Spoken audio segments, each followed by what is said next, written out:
Una niña pequeña yace inmóvil en un sendero oscuro, solitaria en medio de una noche que parece devorar toda esperanza.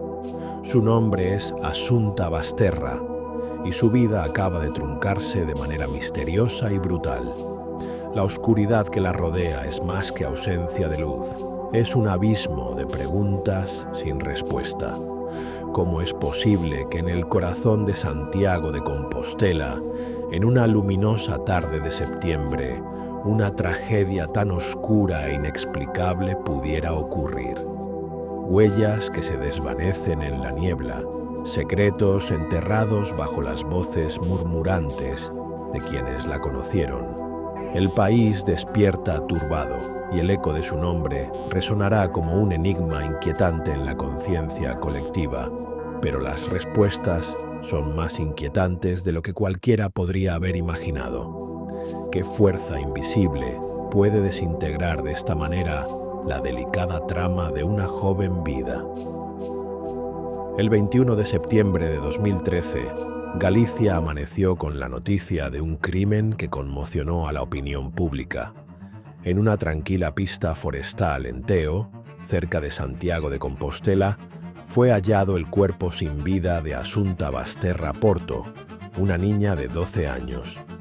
Asunta era hija adoptiva de Rosario Porto y Alfonso Basterra, una pareja prominente en la sociedad santiaguesa, cuyos antecedentes parecían estar marcados por la influencia y el renombre. Adoptada desde China cuando era apenas un bebé, Asunta había crecido dentro de un entorno que muchos percibían como privilegiado y lleno de oportunidades. Un mundo que contrastaba crudamente con su trágico desenlace. Una promesa rota de manera abrupta e inexorable. Cuando los investigadores comenzaron a desentrañar los eventos que condujeron a su muerte, descubrieron que la última vez que se vio a Asunta con vida fue cuando asistía a clases de música, un detalle que más tarde resonaría ominosamente en la sala del tribunal.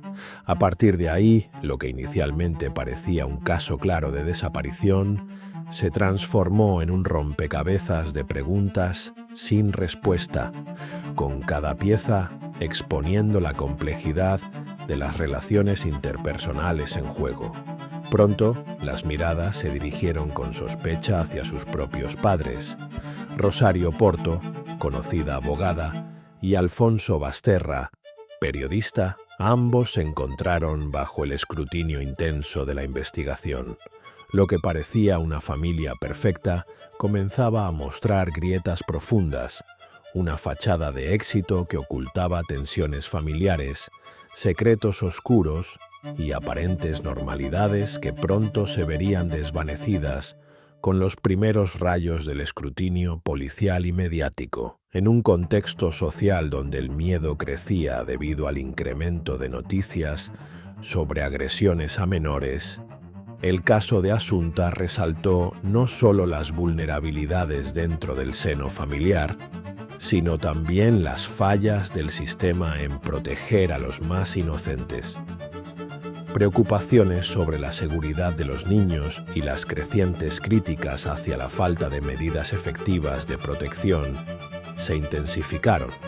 El largo proceso judicial que siguió estuvo lleno de contradicciones y momentos de alta tensión que capturaron la atención de una audiencia ávida de respuestas y justicia.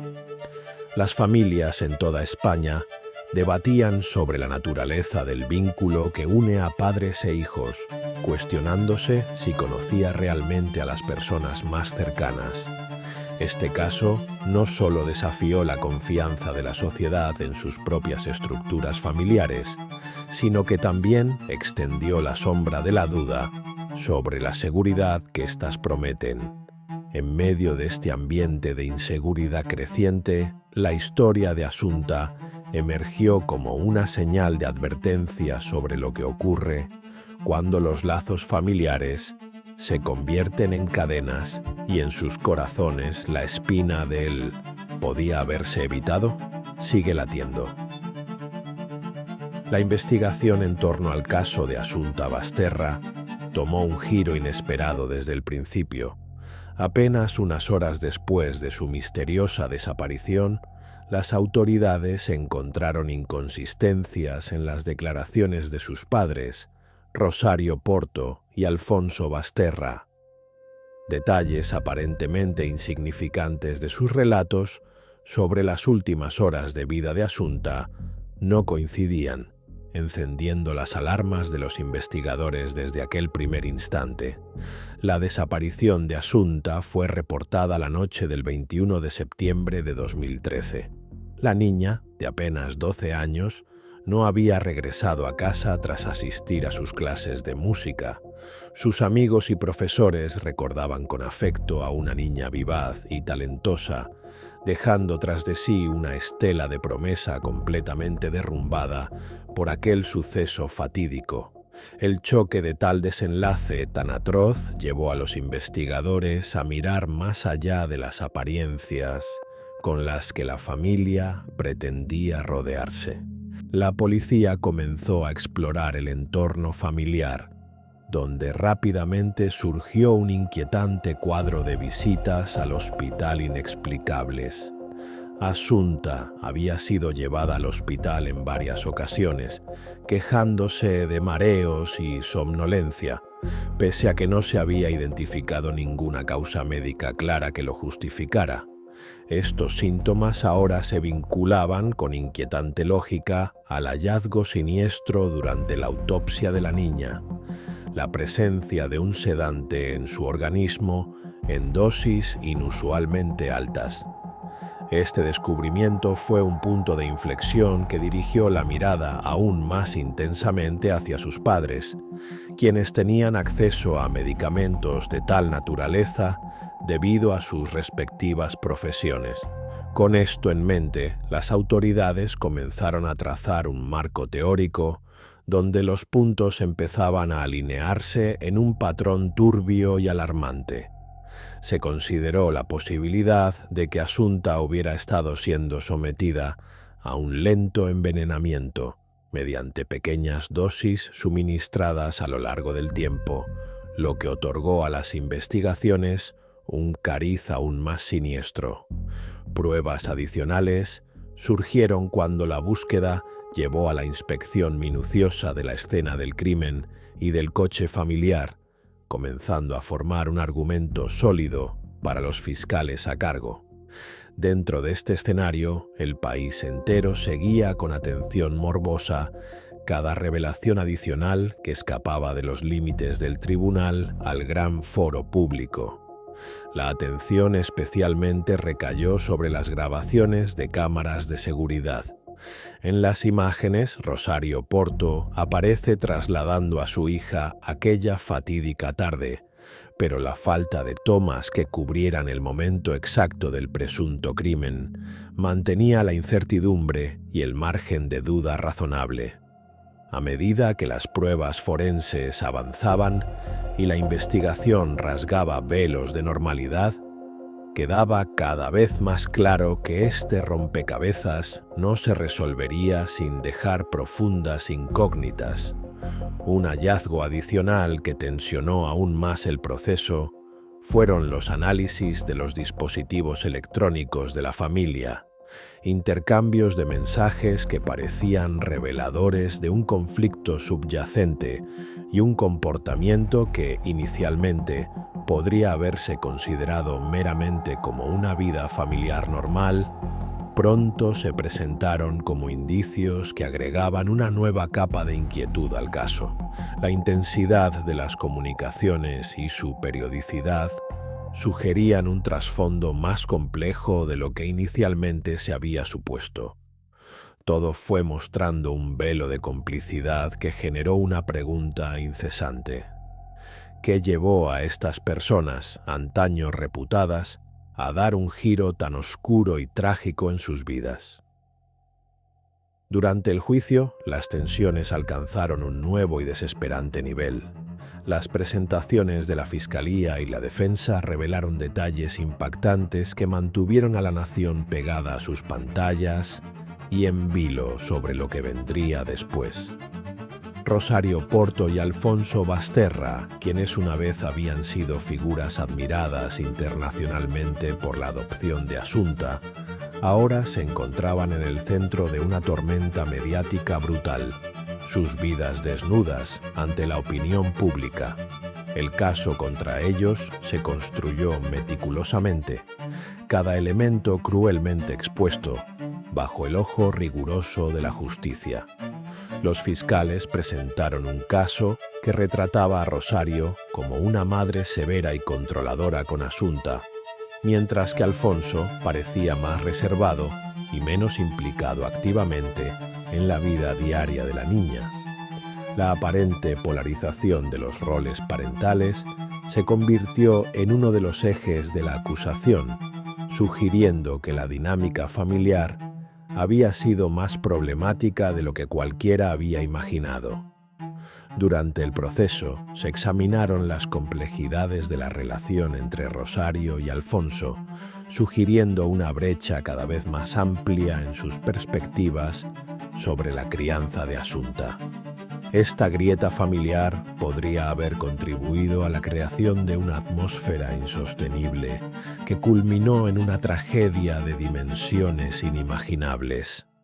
En medio de la presión mediática, que añadió una dimensión pública al drama con programas especiales y coberturas asiduas, el análisis de cada palabra y gesto de los acusados se presentó como entretenimiento morboso para una audiencia ávida de detalles.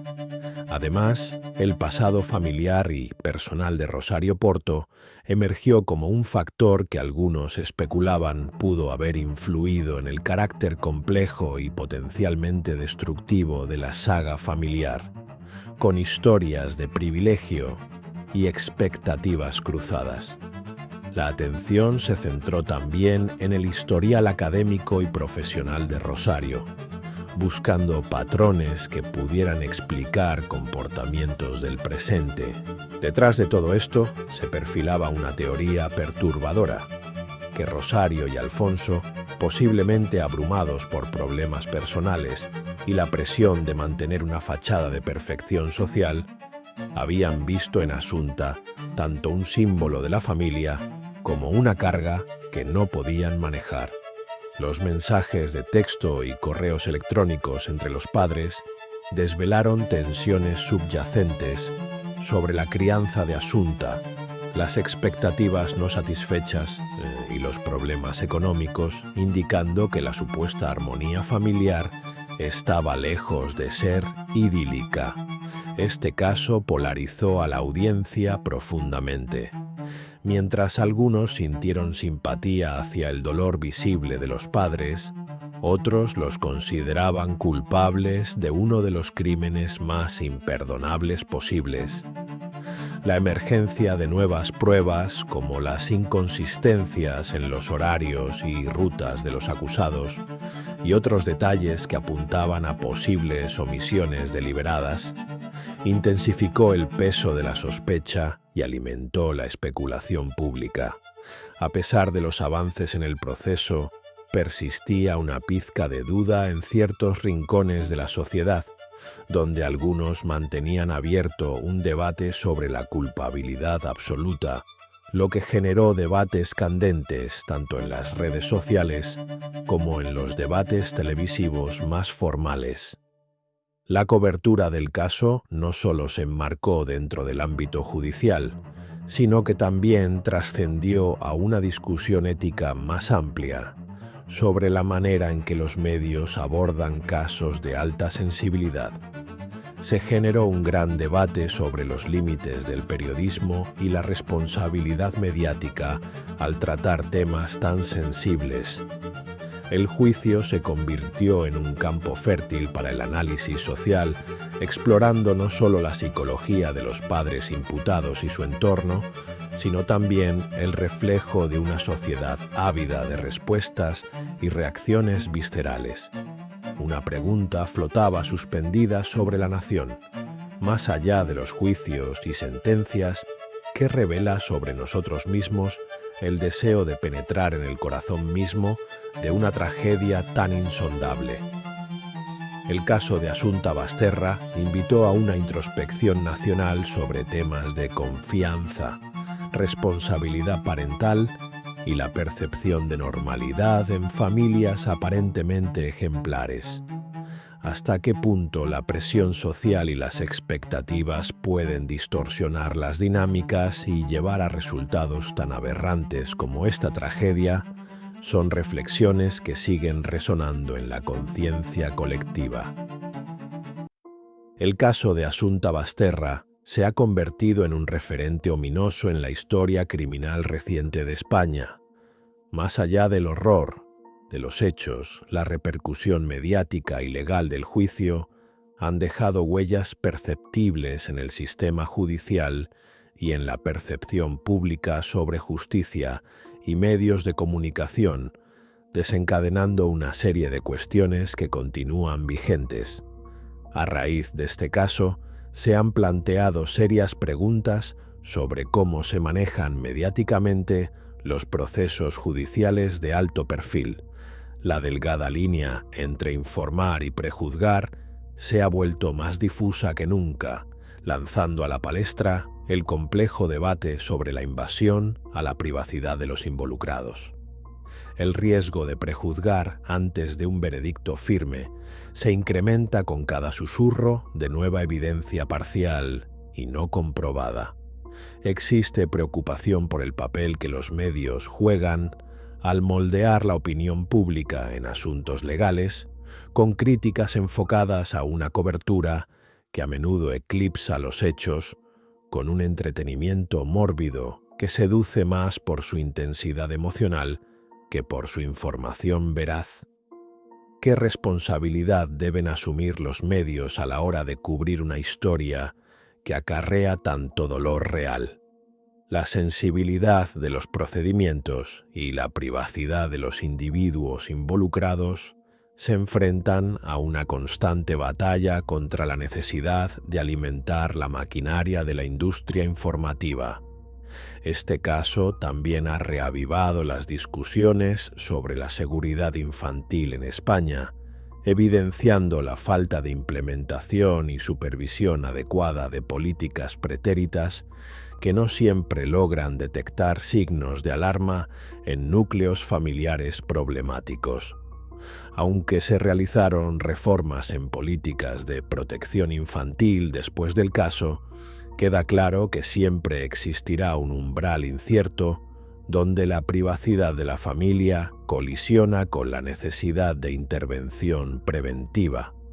Al mismo tiempo, no debería subestimarse la importancia de la educación pública sobre el reconocimiento de posibles signos de negligencia o abuso, transformando lo que una vez fue un tema de nicho en una necesidad colectiva priorizada. Por otro lado, la imagen de la familia como institución ha quedado cuestionada de manera innegable. Este caso ha llevado a una reflexión profunda sobre lo que constituye un entorno seguro y amoroso, y sobre qué significa realmente ser una familia unida. Es un recordatorio ineludible de que las apariencias pueden ser engañosas y que detrás de las fachadas de normalidad pueden esconderse profundas e invisibles rupturas. En un contexto donde las interacciones cotidianas son constantemente escrutinizadas, la tragedia de Asunta se erige como un monumento a la fragilidad de la confianza y a la necesidad de una red protectora social más flexible y resistente. El asesinato de Asunta Basterra es una herida abierta en el tejido social de España, un caso que no solo nos enfrenta con la brutalidad de la pérdida, sino que también nos obliga a examinar nuestras percepciones de seguridad y justicia. Cada detalle del caso obliga a una nación a repensar lo que entiende por protección y cuál es el precio de la indiferencia colectiva. La historia no solo nos hace cuestionar la percepción de seguridad que presumíamos teníamos, sino también la naturaleza de lo que consideramos una familia.